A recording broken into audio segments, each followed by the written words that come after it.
How do I enter and select data within an Excel cell? Imagine you're filling out a form or making a list, and you want to get your data just right in Excel. Knowing how to enter and select data in a cell is the first step to becoming comfortable with this powerful tool. When you want to add information to an Excel cell, start by clicking on the cell you want to work with. Once selected, you can type in numbers, words, or dates directly. After typing, press the Enter key to lock in your data and move down to the next cell below. If you want to move to the next cell on the right instead, press the Tab key. To add multiple lines within the same cell, press the Alt key and the Enter key at the same time. This creates a line break without moving out of the cell. Selecting data inside a cell can be done in a couple of ways. If you click once on a cell, you select the entire cell, and you can then edit the content in the formula bar at the top. Double-clicking the cell allows you to edit directly inside the cell itself.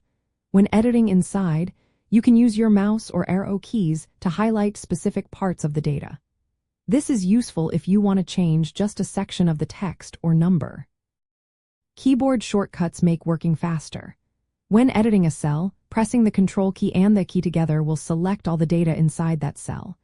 To move around within the cell's content, use the arrow keys. If you want to quickly fill multiple cells with the same data, select those cells by clicking each one while holding down the Control key. Then type your data once and press Control plus Enter. This fills all selected cells with what you typed. Sometimes, data might not fit in a column properly. If you see a string of hash symbols, widen the column by dragging the edge of the column header.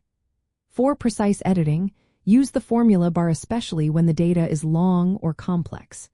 You can also customize how Excel moves your cursor after pressing Enter by adjusting settings in Excel options under the Advanced tab. If you're entering dates or times often, shortcuts like Control plus semicolon for today's date or Control plus Shift plus semicolon for the current time can save you time. Getting comfortable with these steps makes entering and selecting data in Excel simple and quick. It builds a solid foundation for more advanced tasks and helps you manage your data smoothly. Practice these techniques, and you'll find working in Excel becomes more efficient and enjoyable.